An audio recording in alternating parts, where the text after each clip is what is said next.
The fluorescent lights of St. Margaret's Hospital hummed faintly above, casting their sterile glow over the long, spotless corridor. The air smelled faintly of antiseptic, and coffee left too long on a warmer. Isabella Hartman sat alone on one of the stiff-backed plastic chairs pressed against the wall, her fingers clenched tightly around a folder of test results she had read too many times to count. The papers crackled in her grip. She was certain she had worn creases into them that no doctor's office could smooth away. For 2 decades, Isabella had carried the weight of resilience like armor. It wasn't a choice, it was a necessity. She had raised her son, Ethan, alone. She had been both his compass and his anchor, the one who stitched his torn clothes, checked his homework, and worked late grading essays just to keep the bills paid. She thought she understood what it meant to endure, but nothing in her years of solitary motherhood had prepared her for the cold precision of the words she had heard this morning. Ethan had been slowing down for weeks, subtle signs at first. A little more fatigue after his long shifts at the local bookstore, slightly heavier breaths after jogging across campus. Isabella had told herself it was just the semester's pressure,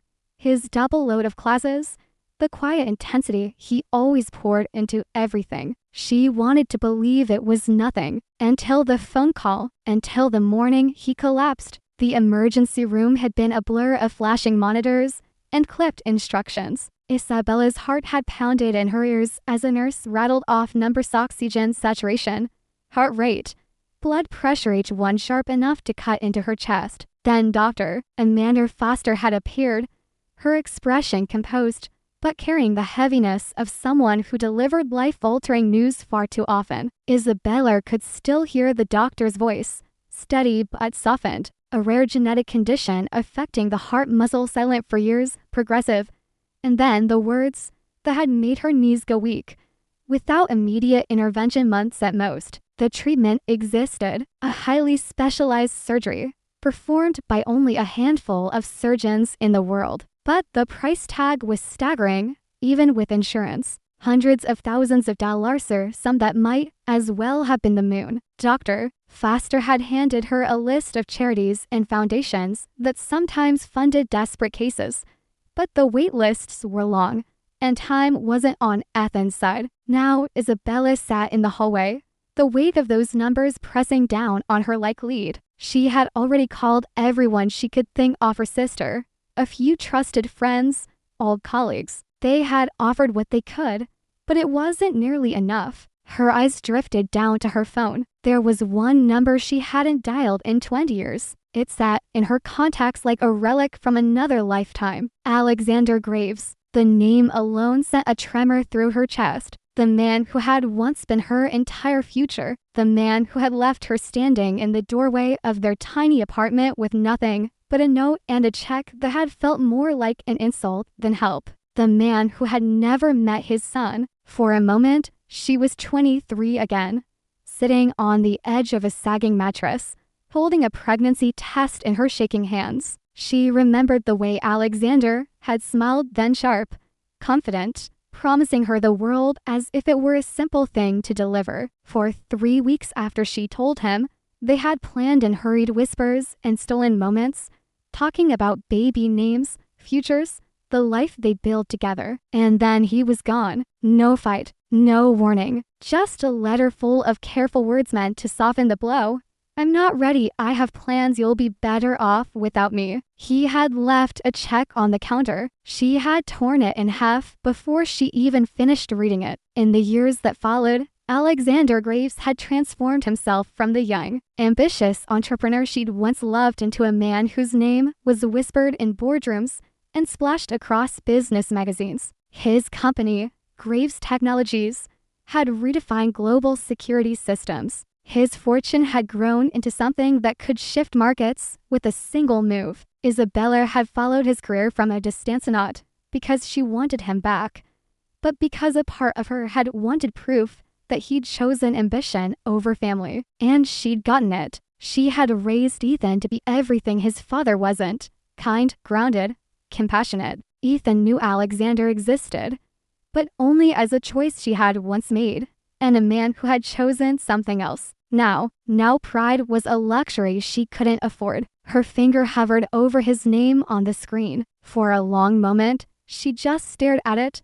hearing the hum of the hospital, the muffled footsteps of nurses beyond the door. 20 years of silence pressed in round her. 20 years of birthdays without him. 20 years of Ethan's questions fading into acceptance. She took a deep breath, thought of her son lying in that hospital bed with wires across his chest, and pressed call. 1 ring, 2, 3. She almost hung up. Then, Alexander Graves.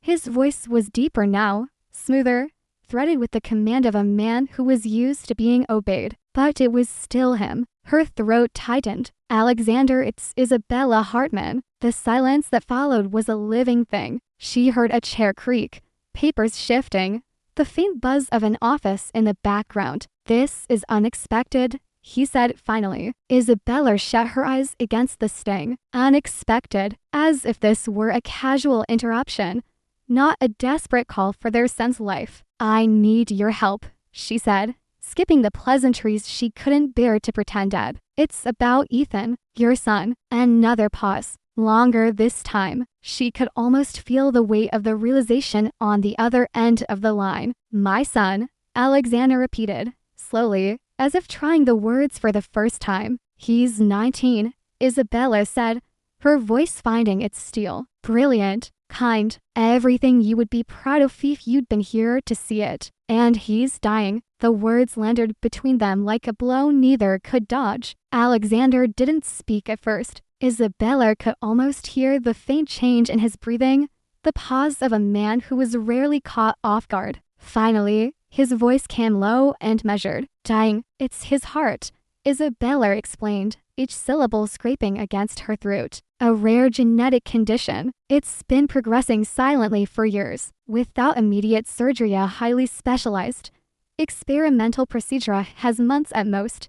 She felt her voice falter for the first time, the crack she'd been holding back since the doctor delivered the news breaking through. The cost is beyond anything I can manage. There was a rustle of movement on his end. She pictured him leaning forward, already reaching for a pen, slipping into the role of the man who solved impossible problems with money and strategy. How much? He asked. She told him the figure. The number had haunted her since she'd first seen it cold. Clinical digits that represented her son's life. Alexander didn't even blink. Consider it done. Which hospital? Who's the surgeon? I'll have my people handle every arrangement. The casualness of his answer should have been a relief. It wasn't. A strange heat rose in Isabella's chestinger, old and deep. Just like that, she asked sharply. Write a check and think it makes up for 20 years. You think you can buy your way into being his father now? Isabella, he doesn't even know I'm calling you, she cut in. Her tone was tight, controlled only by years of practice. I told him his father was a coward who ran before he even tried. I told him we were better off without you. There was a pause. And then, quietly, were you? The question slashed through her. Memories surged and bitterness when she cried herself to sleep. When Ethan had asked about the father he'd never met. When she'd worked double shifts so he could have everything she could give. We survived, she said finally. But he deserves more than survival. And if swallowing my pride means saving his life, I'll do it. That's the only reason I'm on this call. Silence hummed across the line for a heartbeat before Alexander said something she dreaded from the moment she dialed. I want to see him. I want to meet my son. Her grip on the phone tightened until her knuckles ached. He's sick. He doesn't need the stress of. Please, Alexander interrupted, and something in his voice was raw, stripped of the armor she remembered so well. I know I have no right to ask. I know I gave up any claim the day I left, but I have a son I've never met, and he's dying. Don't make me save his life from a distance. Isabella stared at the opposite wall, her mind caught in a storm. Ethan was strong, yes, but he was also scared, facing mortality far too young. Did he need the complication of meeting the man who had walked away before he'd taken his first breath? But then she remembered the way Ethan's questions had slowly stopped over the years, the quiet longing in his eyes when he'd watch other boys with their fathers. The photos she'd hidden away in a box at the back of her close-up photos from when she and Alexander had still believed in forever. Maybe Ethan deserved to make that choice for himself. She swallowed hard. He's at St. Margaret's Hospital, room 314. But Alexander, her voice hardened into steel. If you hurt him, if you disappoint him the way you disappointed May, will make sure you regret it for the rest of your life. Understood, Alexander said quietly. Then, softer, Isabella, I know it doesn't change anything, but I'm sorry for all of it. She hung up without answering. Her hands were trembling as she lowered the phone into her lap. One call, and she had unlocked a door she had kept barricaded for 2 decades. A door that led straight to the most vulnerable part of her world. The hallway to Ethan's room seemed longer than usual. Every step weighted with the decision she'd just made. Isabella paused outside room 314, pressing her palm to the cool metal of the door. She needed a moment, just one, to gather herself before facing her son. Inside, machines hummed softly.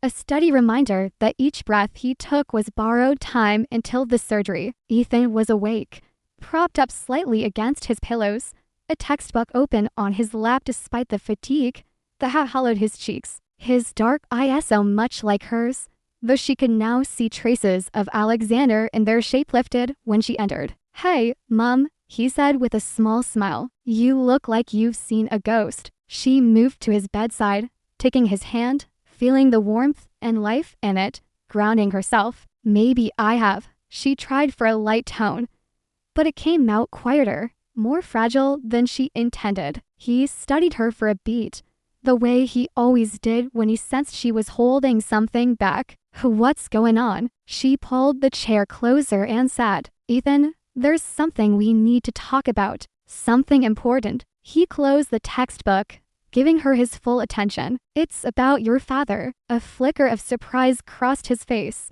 but it wasn't anger. It was curiosity, the kind that had always been there, unspoken, lingering in the background of their lives. "What about him?" Isabella took a deep breath. "He knows about your condition, and he's coming here today." Ethan blinked. "He's coming here?" "Yes." She squeezed his hand gently. "I called him," because she hesitated, searching for the right words. "Because you need surgery, and it's expensive. He offered to help cover the costs immediately, and he wants to meet you." Ethan leaned back, absorbing this. "You've never even told me his name." "Alexander Graves," she said, the name tasting strange after so many years of avoiding it. "We met when we were young, and things didn't work out. He left before you were born." He was silent for a long time. Finally, he asked, "Why now?" Her throat tightened. "Because you deserve every chance to get better, and maybe, just maybe, you deserve to decide for yourself who he is." Ethan studied her,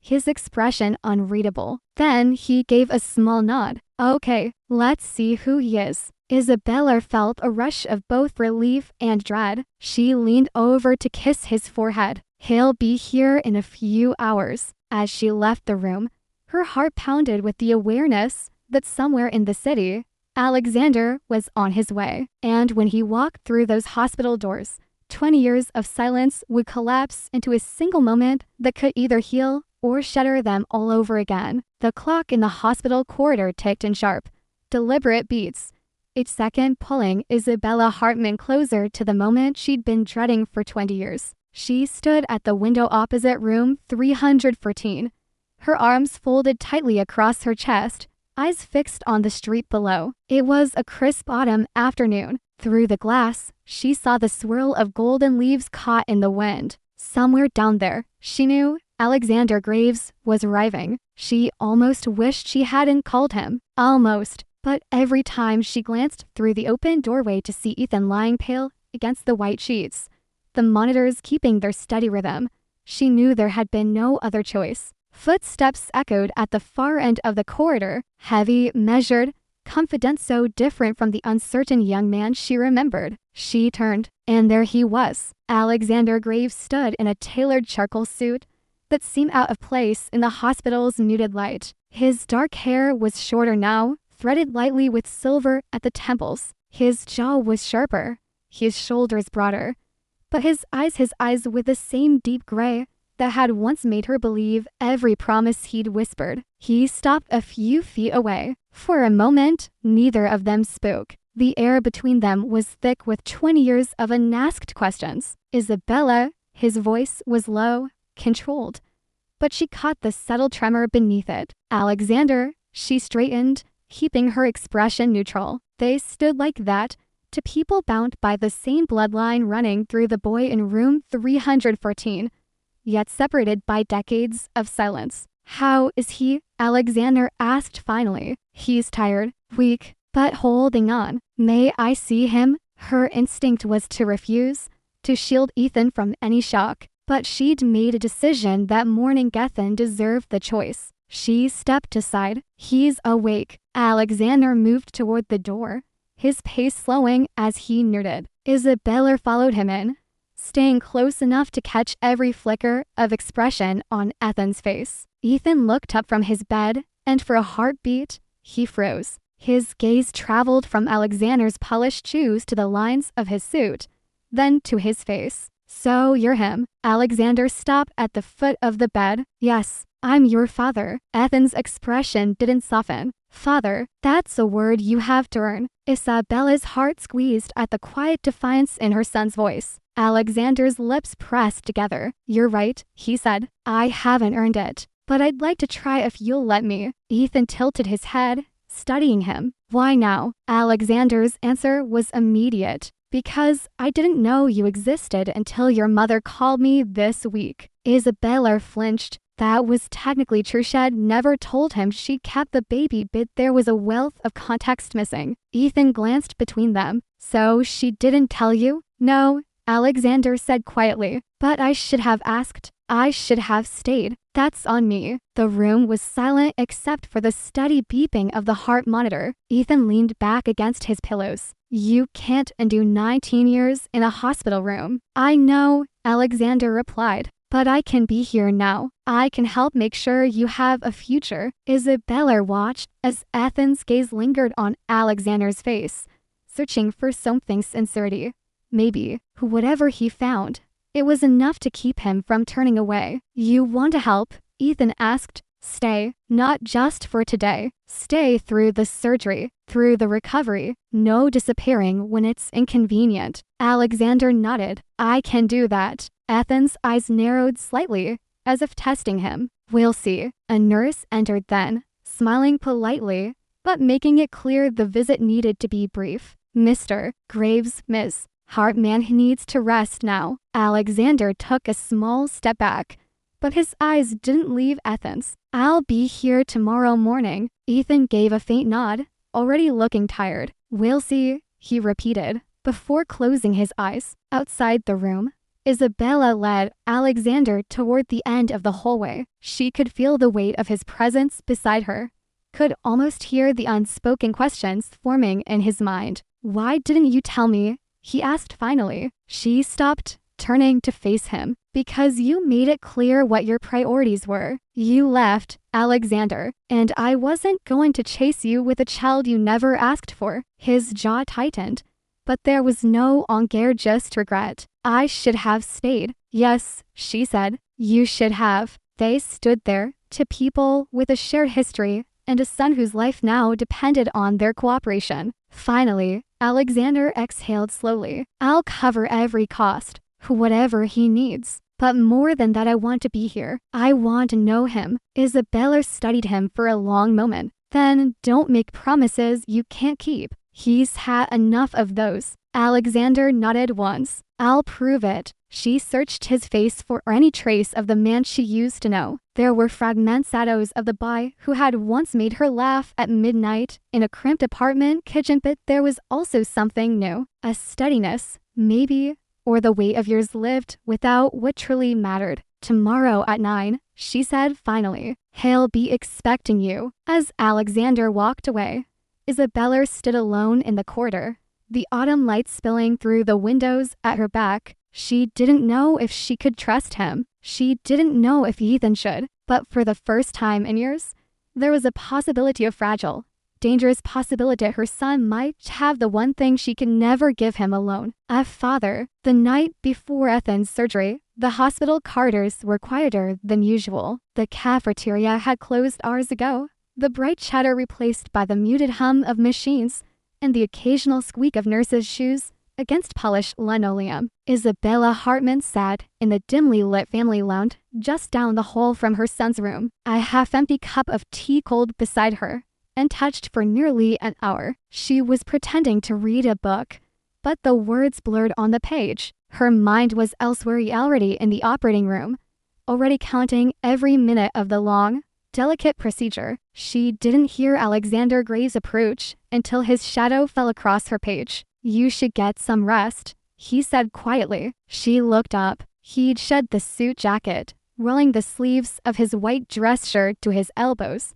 The polished CO veneer was still there in the sharp lines of his posture, but there was something almost raw about his face now, as if the last 24 hours had worn away some of the armor. "I can't sleep," Isabella replied, closing the book. "Every time I close my eyes, I picture she didn't finish. She didn't need to." Alexander sat in the chair beside her, leaning forward, his forearms resting on his knees. "I've been through negotiations worth billions, hostile takeovers, boardroom coups. I've never been this nervous in my life." She almost smiled at that. "Welcome to parenthood." His lips curved faintly, but the smile didn't quite reach his eyes. "I keep thinking about the first 19 years I missed. The birthdays, the scraped knees, the arguments over curfews, all the moments that make you a father before you even realize you've earned the title. You can't change the past,"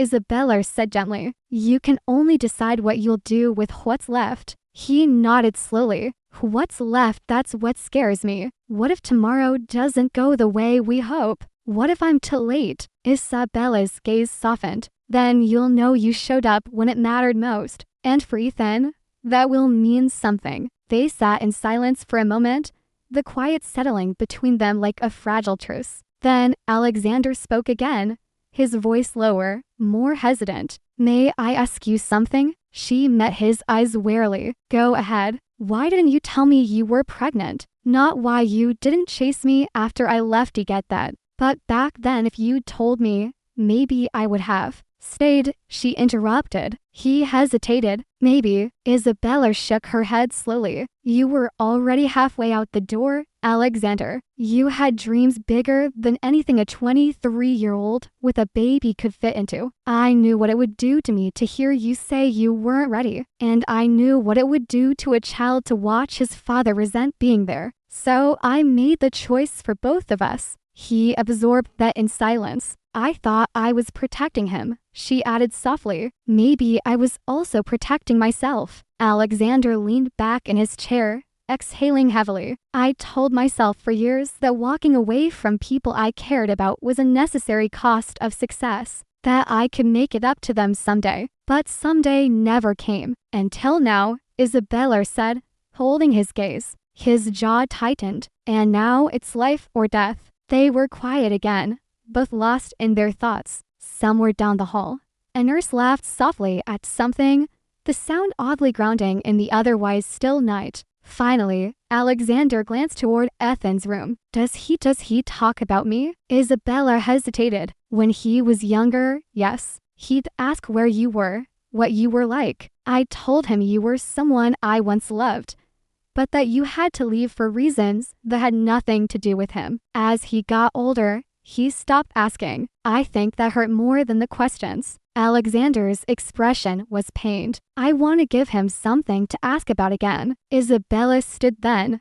surprising herself as much as him. "Come on, let's go see him before they make us leave for the night." When they entered Ethan's room, the lights were low. He was half asleep, his head turned toward the window. "Hey," Isabella said softly. Ethan's eyes opened, focusing slowly. "You're both here. Couldn't stay away," Alexander said, moving closer to the bed. Ethan's mouth quirked in a faint smile. "Tomorrow's the big day." Isabella sat on one side of the bed, Alexander on the other. "You ready?" she asked. "As ready as I can be," Ethan said. The surgeon explained everything. It's a little scary, but I trust her. Alexander leaned forward. And you can trust me. I'll be here when you wake up. Ethan studied him for a moment. You better be, because if I wake up and you're gone, I won't forgive you. I won't be gone, Alexander promised, his voice steady. Isabella reached for Ethan's hand.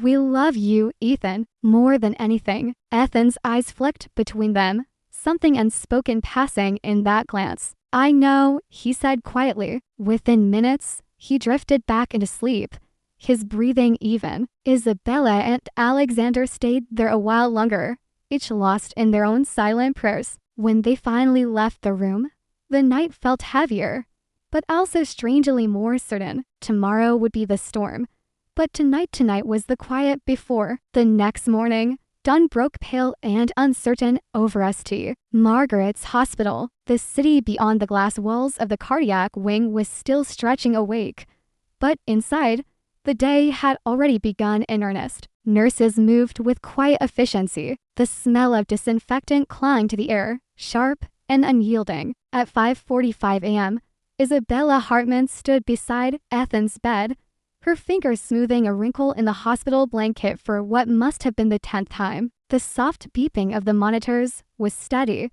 but each sound pressed into her nerves like a clock ticking down. Alexander Graves arrived just as Dr. Leah Townsend, the lead cardiac surgeon, entered the room with her surgical team. He wore a dark sweater instead of his usual suit, but his hair was neat, his eyes clear in a way that made Isabella think he hadn't slept at all. Good morning, Doctor, Townsend greeted, her voice brisk but kind. We're going to begin pre-op preparations in a few minutes. Ethan, how are you feeling? Ethan gave her a faint smile, ready to get this over with. That's the spirit, the doctor replied warmly. They explained the steps one more time. Station anesthesia, the delicate process of repairing and strengthening the heart muscle, the estimated 6-hour duration of the surgery. Isabella nodded at all the right moments, but she could barely process the words. When it was time for the orderlies to wheel Ethan toward the operating room,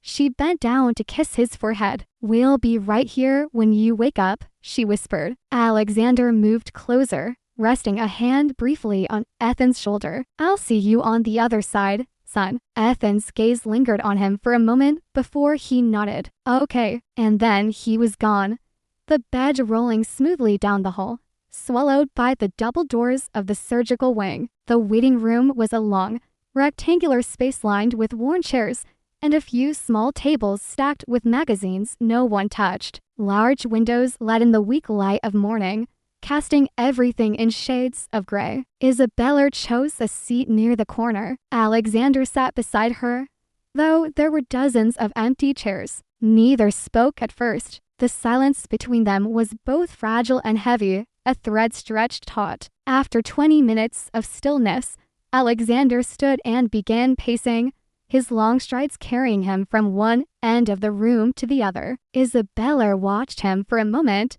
then said softly, "You'll wear a groove in the floor." "I can't just sit here," he admitted. "Every instinct I have tells me to do something, to control the outcome. But I can't control this." She understood that feeling all too well. You've built a life where problems can be solved with a phone call or a check. But this, she gestured vaguely toward the operating suite. This is different. He stopped pacing and faced her. "That's what scares me." They talked in fits and starts over the next hour. Small things at first: coffee, the weather, the news on the muted television in the corner. But gradually, the conversation deepened, like water slowly eroding stone. "I keep thinking about the first time I saw him yesterday," Alexander said. "It hit me all at once how much of him is you.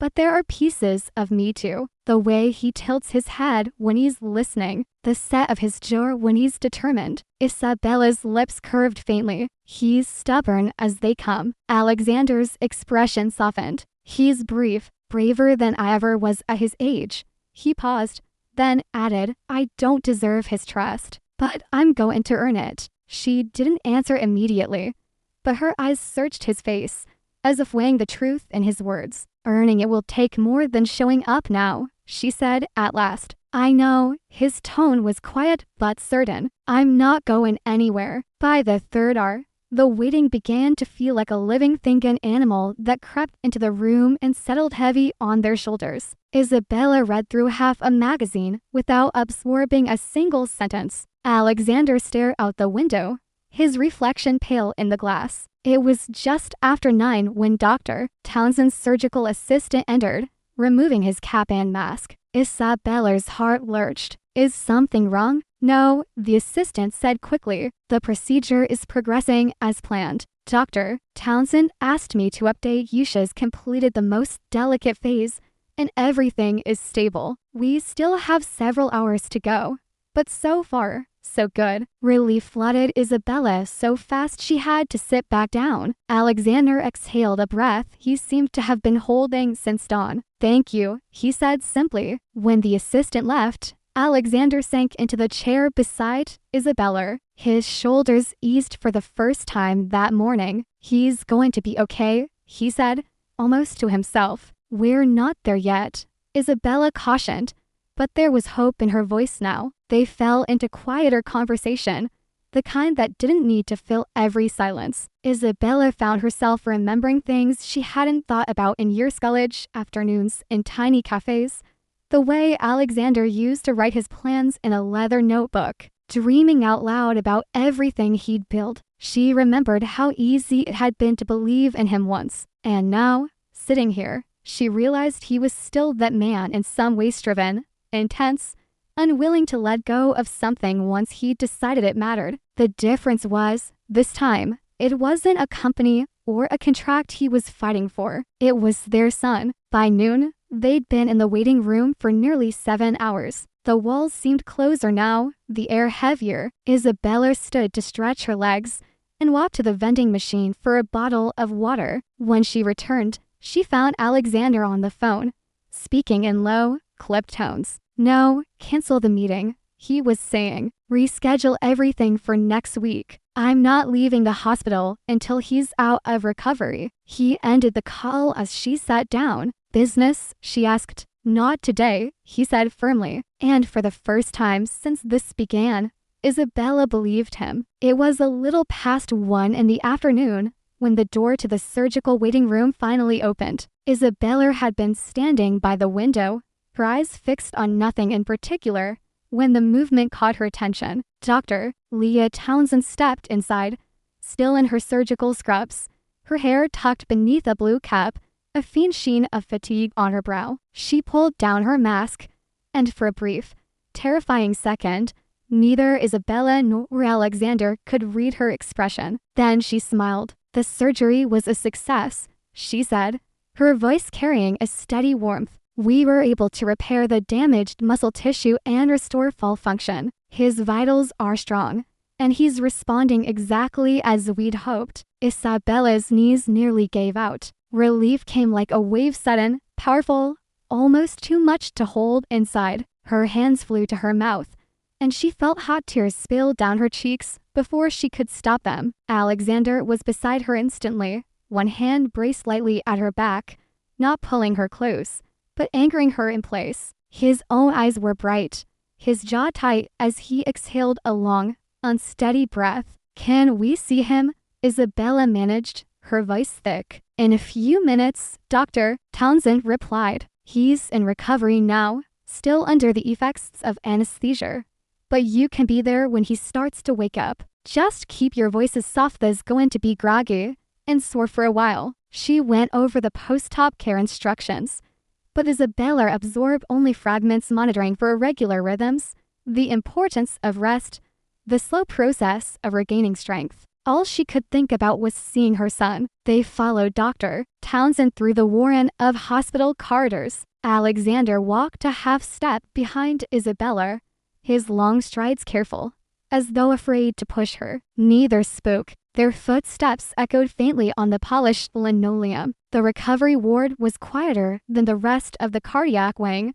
The lighting dimmed, the air cool. Machines beeped softly at each curtained station. When they reached Athens Bay, Isabella's breath caught. He lay propped slightly on the bed, a blanket pulled to his chest. Tubes and wires trailed from his arms to first stands and monitors. His face was pale, his dark hair damp with perspiration, but his chest rose and fell with a slow, steady rhythm. Isabella moved first, slipping to his side and taking his hand in both of hers. "Hey, sweetheart," she whispered, brushing her thumb over his knuckles. Alexander hovered at the other side of the bed, his hands curled loosely at his sides. He looked at his son with an expression Isabella couldn't quite name, something between awe and regret, threaded through with a tenderness she hadn't expected. A faint sound drew both their eyes to Ethan's face. His eyelids fluttered, and then he blinked slowly, the corners of his mouth twitching upward in the smallest of smiles. "Hey," Isabella said again, her voice soft but brimming with emotion. "You're okay. It's over." Ethan's gaze shifted sluggishly toward Alexander. "Dad," the word was barely audible, but it landed like a stone drop in still water, sending ripples through the air between them. Alexander stepped closer, his throat working as he swallowed. "I'm here, son. I'm not going anywhere." Ethan's hand twitched weakly on the blanket, as if trying to reach for him. Alexander hesitated for only a second before covering the hand with his own. The contact was light, careful, like touching something fragile he was afraid to break. "You did great," Alexander murmured. "I'm proud of you." Ethan's eyes drifted closed again, exhaustion pulling him under, but the faintest smell lingered on his lips. The nurse checked his vitals and made a few notes on the chart before quietly leaving. Isabella remained at Ethan's side, one hand still holding his, while Alexander eased into the chair opposite her. For a moment, they simply watched their son sleep. The rise and fall of his chest, the steady rhythm of the heart monitored, was the most beautiful sound Isabella had ever heard. When Alexander finally spoke, his voice was low, almost hesitant. "I don't know how you did this alone. Not just the hard times breathing, raising him to be who he is." Her eyes stayed on Ethan as she answered. "You learn fast when you don't have a choice. There were moments I didn't think I'd make it through. But then he'd smile, or do something completely ridiculous, and I'd remember why I was fighting so hard." Alexander's gaze followed hers. "He's got your strength. He's got his own," she replied. "Different from mine, different from yours, but it's his." They stayed in the recovery ward for hours, talking quietly in the lulls, falling silent when Ethan stirred. When a nurse came to check him again, she suggested they take a short break, get some food. "I'm not leaving him," Isabella said immediately. Alexander glanced at her. "I'll bring something back for you." She hesitated, then nodded. "Coffee, and maybe a sandwich." When he returned 20 minutes later, he set the food on the small table by her chair. She took the coffee first, cupping it between her hands. "Thank you." He gave a small nod, then leaned back, studying her as if there was something he wanted to say, but wasn't sure how. "Finally, I meant what I said earlier. I'm not going anywhere. Not for him. Not for you." Isabella froze mid-sip,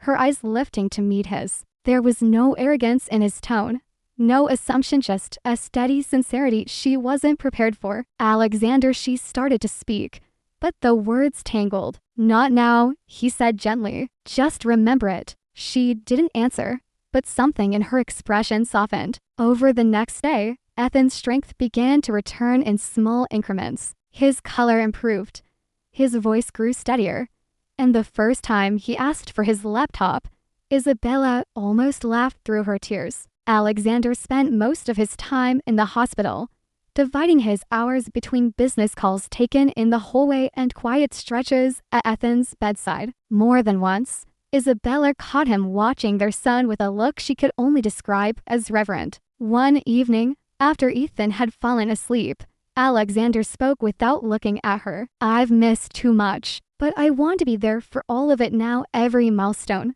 every boring Tuesday, every late-night phone call, whatever it takes." She studied him in the dim light of the recovery ward. "We'll see," she said softly. It wasn't a promise, but it wasn't a refusal either. The next morning, soft winter sunlight filtered through the tall windows of St. Margaret's recovery ward, painting pale rectangles across the floor. Isabella woke in the chair she claimed for the last 2 nights, a blanket drape over her shoulders. Her neck ached from the awkward angle, but the sight of Ethan sleeping peacefully made every knot of discomfort worth it. The heart monitor's steady rhythm was the sweetest music she had ever known. Alexander was already there. He stood at the foot of the bed, speaking in low tones to Dr. Townsend, his posture tense but attentive. Isabella caught fragments, blood pressure stable, no arrhythmias, increased activity slowly. When he noticed Isabella stirring, his voice gentled. Morning. She nodded, rubbing her eyes.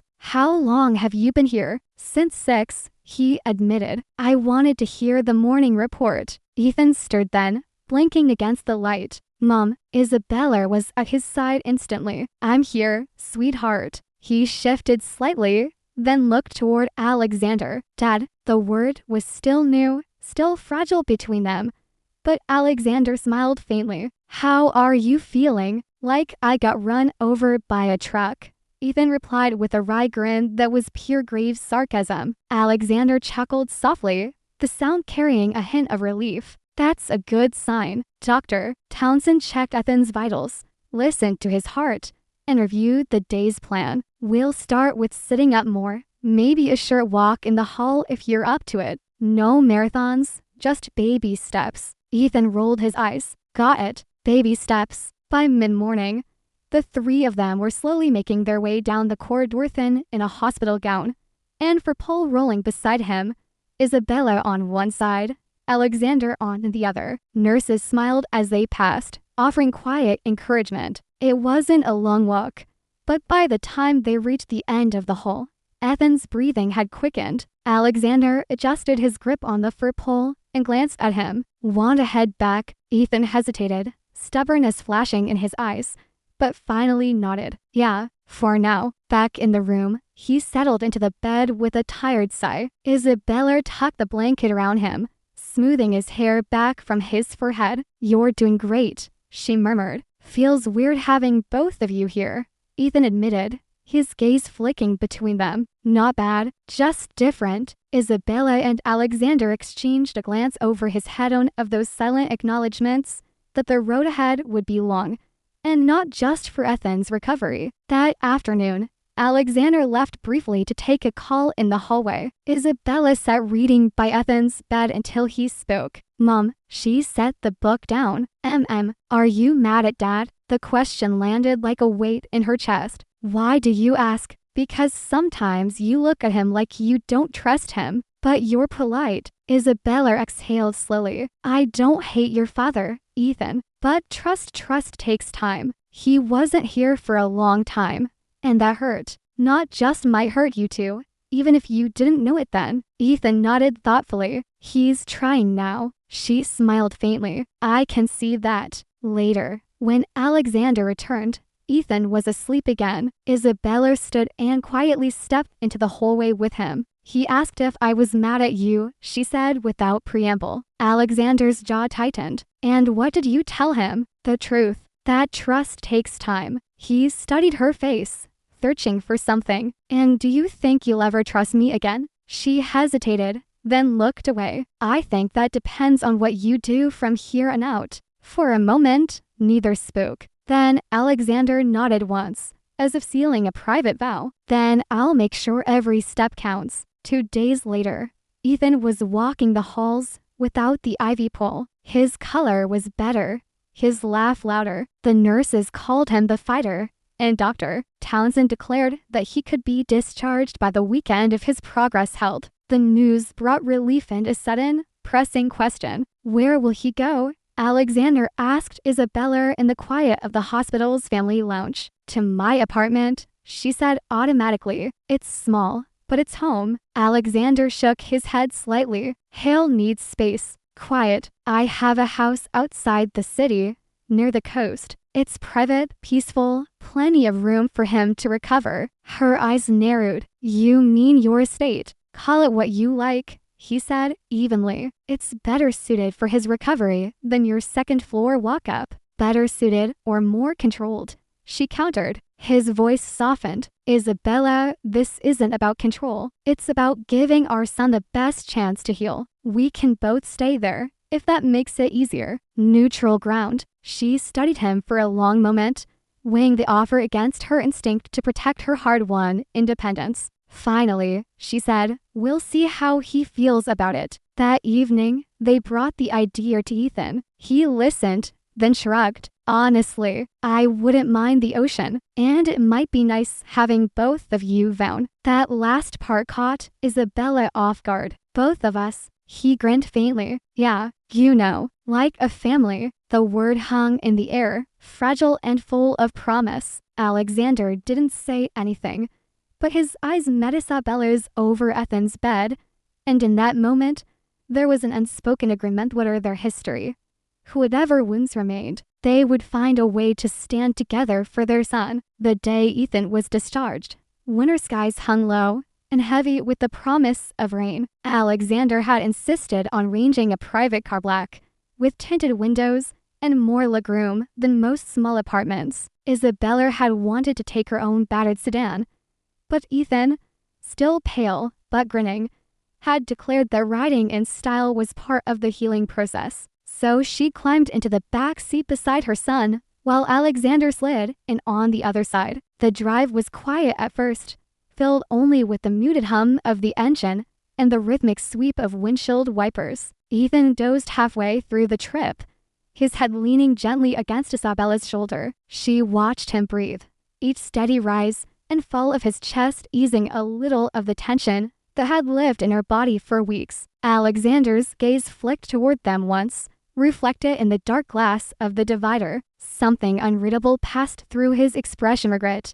perhaps, or longing, but he said nothing. When the car finally turned off the highway and onto a winding coastal road, the air seemed to change. Salt and sea filled the air, and the distant sound of waves replaced the dull city traffic. The estate came into view gradually, a long drive bordered by wide-bent cypress trees, leading to a house that seemed both timeless and modern. Weathered stone walls gave it a sense of permanence, while sweeping glass windows reflected the restless ocean beyond. Isabella stepped out of the car and inhaled sharply. The place was breathtaking and intimidating. Welcome home, Alexander said quietly, almost as if testing the words. She ignored the pang that rose in her chest and instead focused on Ethan, who was already craning his neck to take in every detail. This is wow, he breathed. Do I get my own wing or something? Alexander's lips curved faintly. You'll have the East Suite. It has the best view of the water. Inside, the house was all clean lines, warm wood,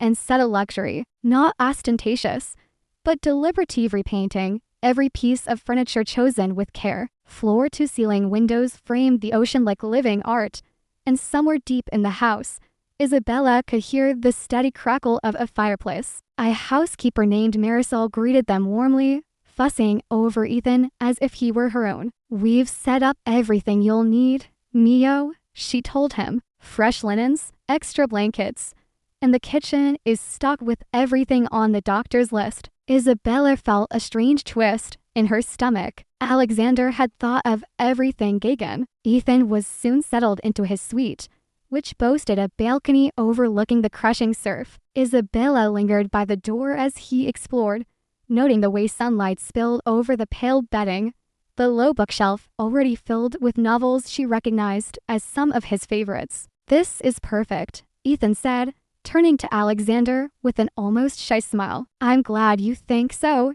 Alexander replied. You'll need peace and quiet, and the sound of the ocean has a way of making even the hardest days softer. Isabella's eyes flicked to him briefly. Is that from personal experience? His gaze met hers, steady. Yes, that first evening, they ate dinner together at a long oak table polished to a mirror shine. Marisol had prepared roasted salmon, steamed vegetables, and warm bread that filled the air with comfort. Ethan did most of the talking about his professors, the friends who'd been texting him nonstop, and his plans to catch up on coursework once he had the energy. Isabella listened with quiet pride, occasionally glancing at Alexander to see him doing the same. But there were moments, small, fleeting when their eyes met across the table and old memories stirred. Some were warm, others sharp-edged. After dinner, Ethan excused himself early, claiming fatigue. Isabella found herself on the back terrace,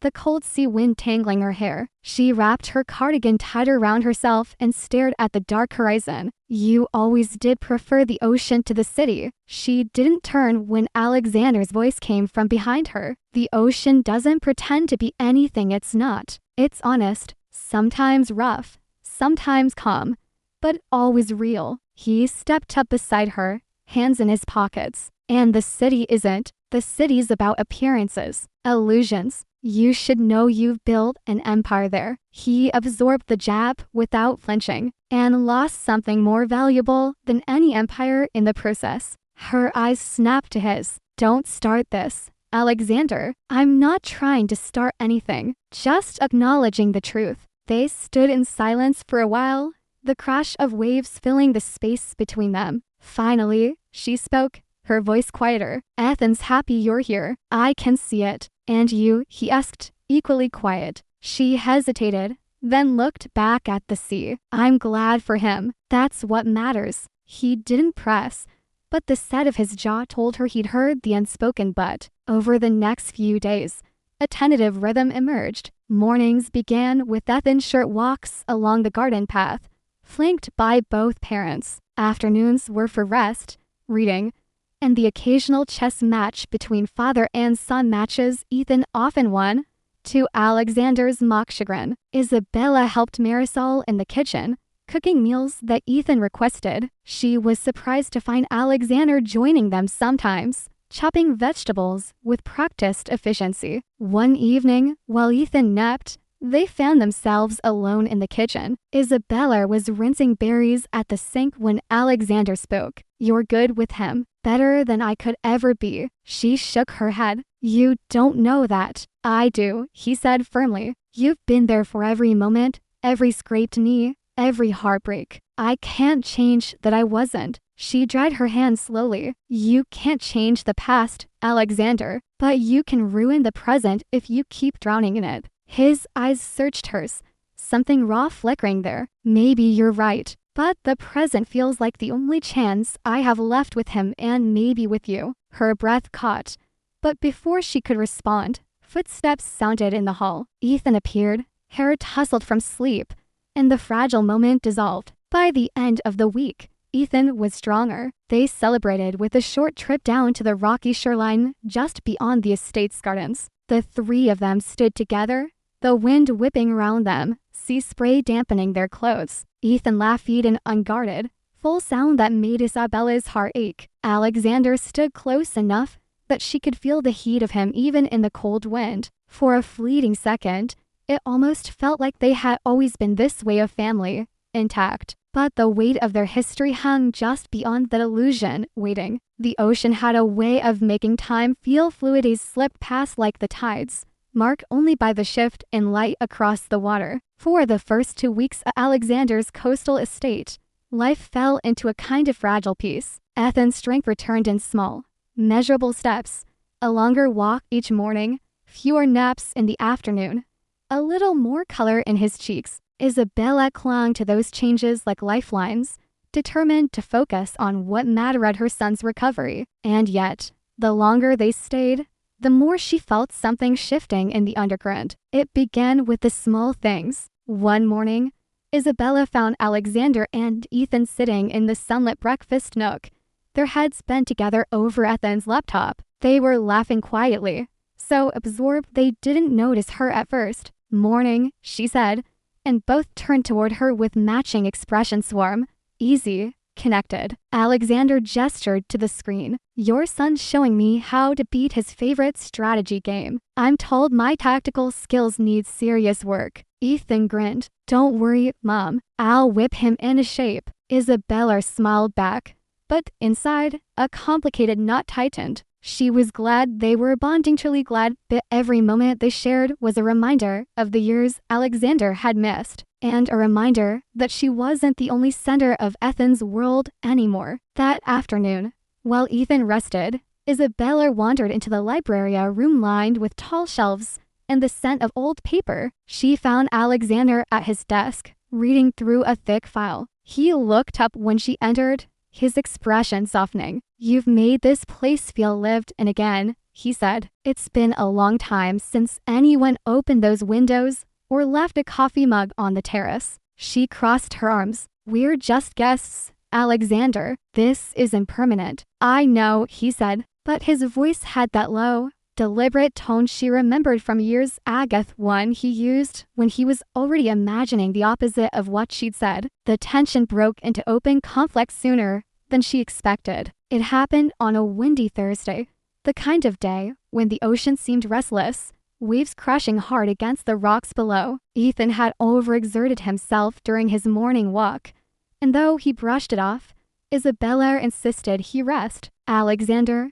however, thought differently. "He's fine, Isabella. The doctor said light exercise is good for him." "I know what the doctor said," she replied, keeping her voice even. "And I also know when my son looks pale enough to need a break." Alexander's jaw tightened. "Our son, Isabella." The words hit like a spark to dry tinder. She stared at him, heat rising in her chest. "Don't say that like you've been here all along. You walked away before you even met him." For a long moment, neither of them spoke. Then Alexander said quietly, "I'm trying to be here now." "You don't make that easy." She turned away, not trusting herself to answer without saying something she couldn't take back. That night, Isabella couldn't sleep. She stepped out onto the balcony outside her room, the cold wind whipping her hair into her face. The ocean stretched into darkness, its constant roar both comforting and unyielding. She didn't hear Alexander approach until his voice came from behind her. "I shouldn't have pushed earlier." She didn't turn. "You think a simple apology erases 20 years? "No," he said. "I think it's the first step to earning the right to take any next ones." The sincerity in his tone almost ended her. Almost. Ethan, oblivious to the subtle shifts between his parents,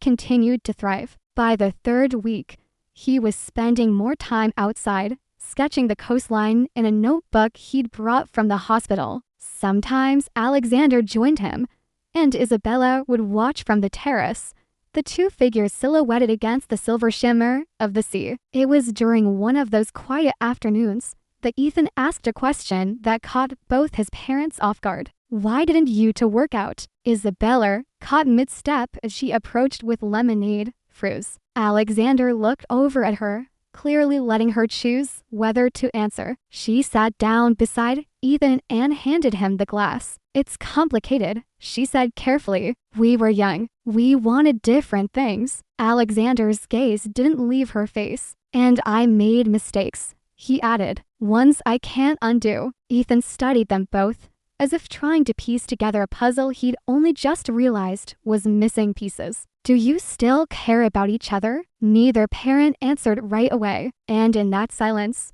something unspoken filled the space between them, heavy and undeniable. The following weekend, a storm rolled in from the Pacific, drenching the coast in sheets of rain. The power flickered twice before finally cutting out just after sunset. Marisol lit candles in the dining room, their warm glow casting flickering shadows on the walls. After dinner, Ethan retired early with a book, leaving Isabella and Alexander alone in the dim light. They sat across from each other at the long table, the storm outside a wild symphony. "This feels familiar," Isabella murmured, tracing the rim of her wine glass. "How so?" "Us, alone, a storm outside, everything feeling like it could change in an instant." Alexander leaned forward slightly. "Maybe it could." Her heart skipped. "Don't." "Alexander, don't what?" "Tell you the truth? That I still." She stood abruptly, the chair scraping against the floor. "No, whatever you're about to say, it's too soon. And maybe it's too late." She left the room without looking back, the storm swallowing the sound of her footsteps. The storm that had raged along the coast all night finally broke at dawn. The air was sharp and clean, the sea still restless, but slowly calming. Inside the estate, the aftermath was a different story quite, but tense. Isabella had barely slept. She'd lain awake in the dark, listening to the rain beat against the windows, replaying Alexander's almost confession over and over. He hadn't finished, but she knew where he was going, and part of her wanted to hear it. Another part feared what hearing it would mean. She found him in the kitchen early that morning, barefoot, wearing a simple dark t-shirt and gray sweats, pouring coffee into 2 mugs. He glanced up when she entered, something unreadable passing through his eyes. "I made yours the way you like," he said, sliding a mug toward her. She hesitated, then took it. "Thanks." They drank in silence, the tension from last night hanging between them like a low fog. It was Alexander who finally spoke. "Ethan's still asleep. I thought we could talk before he's up." "About what?" "You know about what?" His gaze was steady, almost challenging. "We can't keep avoiding this, Isabella. Not if we're going to whatever this is." Her heart gave a hard, painful thud. "This is about Ethan's recovery. That's why we're here." His jaw tightened. "That's the reason you gave yourself. But it's not the whole truth, is it?" She set her coffee down a little too sharply. "You think you know the truth? You don't. You have 20 years of absence, Alexander. 20 years you weren't here to see what I went through, what Ethan went through." His voice was quieter when he said, "You're right. I don't know every detail, but I know what I threw away. I see it every time I look at him, and every time I look at you." That last sentence sliced through her defenses, but she forced herself not to react. "We can't go back." "I'm not asking to go back," he said. "I'm asking for a chance to move forward with both of you." Before she could respond, Ethan's voice called from the hallway. "Morning. What's for breakfast?" The conversation died instantly. Isabella turned toward her son, schooling her features into something neutral. "Pancakes. Sit. I'll get you a plate." Ethan smiled sleepily, but he glanced between them with a faint frown, as if sensing the shift in the air. Later that day, they went into town for supplies. The coastal roads were still slick from the storm, the gray sky pressing low. Ethan insisted on coming along, eager to stretch his legs, and Alexander drove, while Isabella sat in the back with her son. They stopped at the small general store near the harbor. While Ethan browsed a rack of fishing magazines, Isabella lingered near the front window, watching the rain-speckled glass. That was when she heard it were women by the counter, speaking in low tones. "That's him, isn't it? Alexander Graves, the billionaire. And the woman, that's not one of his usual dates. She's the mother of his kid, I heard. They say he didn't even know about the boy until recently." Isabella's grip tightened on the edge of the display. Gossip had always been part of Alexander's world, part of why she'd left it. But hearing it here, in this small coastal town where she'd let her guard down, stung more than she expected. When Alexander returned with a bag of supplies, she was already outside, her jaw tight. The drive back was silent until Ethan, oblivious to the undercurrent, said, "Can we stop by the cliffs? I want to sketch the view after the storm." They pulled over at the lookout point, the wind sharp with salt and the scent of wet earth. Ethan wandered ahead with his sketchpad, leaving Isabella and Alexander standing a few feet apart. "I heard them," she said finally. Alexander looked at her. "Heard who?" "The women in the store. Talking about us. About you." She crossed her arms. "I don't want Ethan dragged into that kind of attention. Not now. Not ever." His brow furrowed. "I can't control what people say, but I can protect him. Protect both of you." She shook her head. "Protection isn't enough. Stability matters. Privacy matters. You walk into our lives, Alexander, and suddenly everything feels exposed again." He stepped closer, his voice low. "And what do you feel, Isabella, when it's just us? No gossip, no noise, just you and me?" She hated that her pulse answered before her voice did. "That's not the point." "It's exactly the point," he said. "Because whatever this is between yous, it's still there. It's been there from the moment you walked back into my life. You can deny it all you want, but it's not going away." Before she could respond, Ethan called from the cliff's edge, "Hey, you guys need to see this." They joined him, and for a moment, all the tension dissolved. The storm had pulled back the clouds just enough for a shaft of golden sunlight to break through, painting the waves in molten light. It was breathtaking. Ethan snapped a photo with his phone, then grinned at them. This is going in the sketchbook. As they stood there, the wind whipping around them, Isabella felt a pang of hope, of fear, of something she couldn't quite name, because she knew Alexander was right about one thing. Whatever was between them wasn't gone, and sooner or later, they'd have to face it. The next morning came wrapped in the quiet stillness of early autumn. The sky over the coast was pale gold, the kind of light that seemed to hold its breath before the day truly began. Alexander had been awake for hours. He'd taken his coffee out to the veranda overlooking the sea, watching the tide slide in and out. In his hand was a folded letter 3 pages, written in his own handwriting the night before. He'd read it over twice, but the words still felt too heavy to simply hand over. Inside, he could hear Isabella moving round in the kitchen, the faint clink of dishes. Ethan was still asleep, his steady breathing carrying down the hall. Alexander closed his eyes, remembering the last 20 years not as a straight line, but as a jagged series of choice, most of them the wrong ones. And now, for the first time in decades, he didn't want to fix things with money,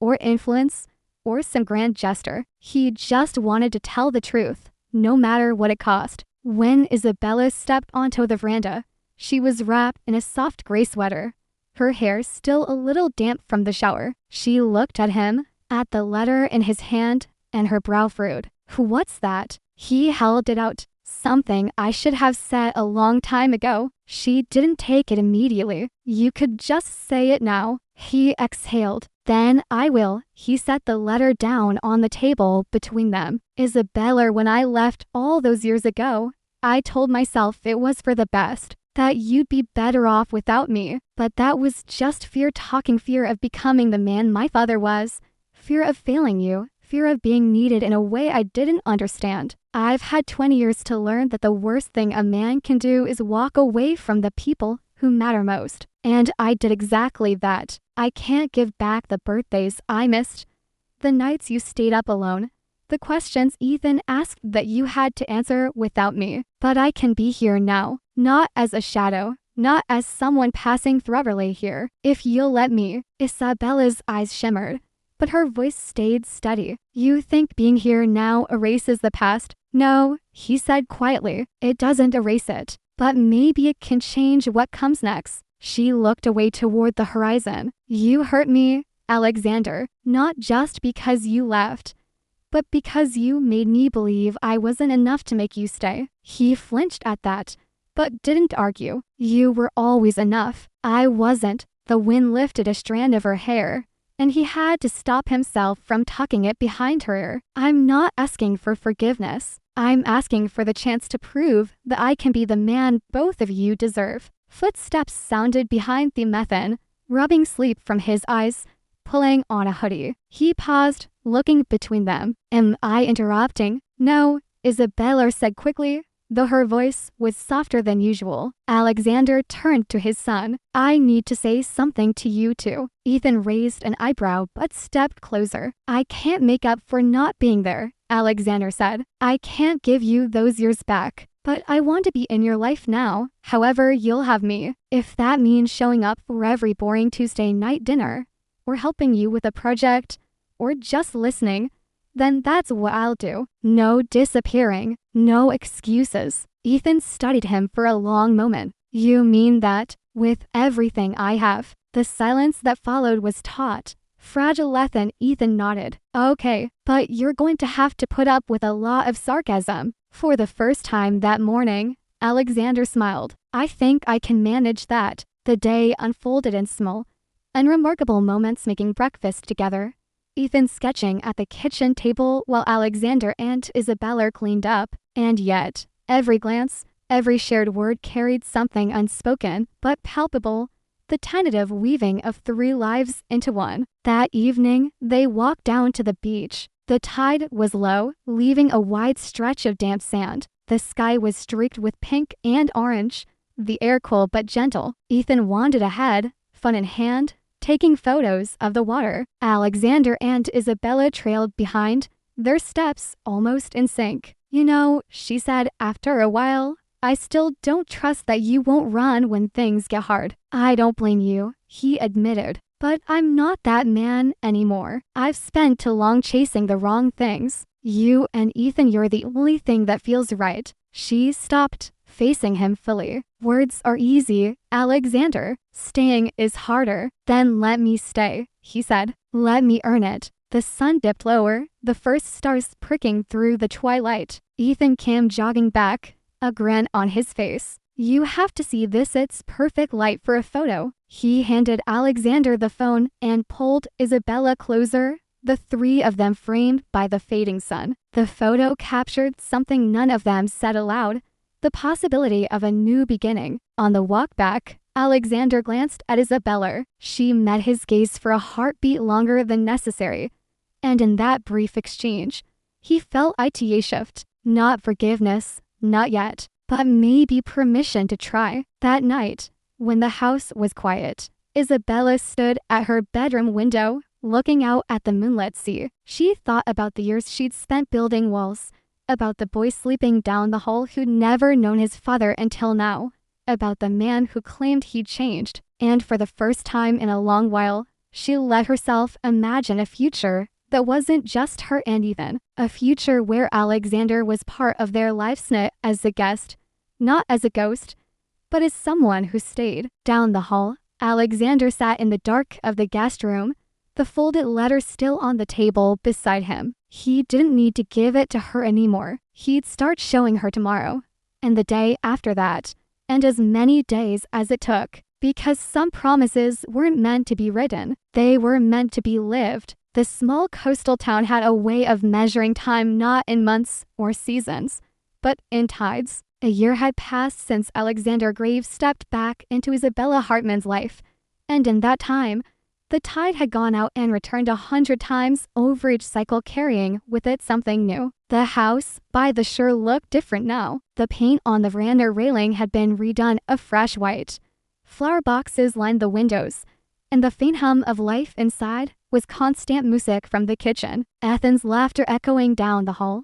The low rumble of Alexander's voice as he worked in his home office. On a cool October morning, Isabella stood at the kitchen counter pouring coffee into 3 mugs. One had Ethan's favorite comic book hero on it, chipped from years of use. Another was plain black, Alexander's. The third, hers, was decorated with tiny painted seashells. Ethan bounded in first, backpack slung over one shoulder. His hair was a little too long, his grin the same as always. Dad's driving me today, right? He asked, grabbing a piece of toast. Alexander appeared behind him, jacket in hand. If you're ready on time, he said, taking his coffee from Isabella with a quiet thank you. A year ago, that exchange would have been impossible. Now, it was as ordinary as breathing. The drive to the school was short, but Alexander cherished it. These 10-minute windows had become their time and no interruptions, just conversation. Sometimes they talked about Ethan's classes, sometimes about music or books, sometimes about nothing important at all. But for Alexander, every word was an anchor. As they pulled up to the school, Ethan hesitated. Hey, Dad, yeah, I'm glad you didn't give up. The words landed like a warm weight in Alexander's chest. Me too, kid. Ethan hopped out and disappeared into the crowd of students. Alexander watched until he was out of sight before heading home. Isabella was in the garden when he returned, her hands deep in the soil of the planter boxes. She looked up, smiling faintly. How was he this morning? Good. Nervous about his history test, but good. She brushed dirt from her hands. You've been good for him, you know? Alexander shook his head. He's been good for me. There was a pause, the kind that used to be heavy but now felt comfortable. And you've been good for me too, she said quietly. He reached for her hand, dirt and all, and held it. I told you I'd stay, and you did. That evening, the three of them walked down to the beach as the sun dipped toward the horizon. The sand was cool under their feet, the waves gentle. Ethan skipped stones into the water while Alexander and Isabella trailed behind. Remember last year, she said softly. How could I forget? I wasn't sure you'd make it past a month. I wasn't sure you'd let me. She smiled, just enough for him to see. I'm glad I did. They stopped walking, watching Ethan wave at them from farther down the beach. Alexander's arm brushed against hers, and she didn't move away. I'm not going anywhere, Isabella, he said. Not now, not ever. I know. And for the first time in decades, she truly believed it. The stars began to appear, one by one, over the darkening sea. The tide crept in, erasing their footprints, but leaving behind something else, something that wouldn't wash away. In the quiet between the waves, 3 people walked home together. Not perfect, not without scars, but whole. Because sometimes coming home isn't about the place at all. It's about the people waiting there,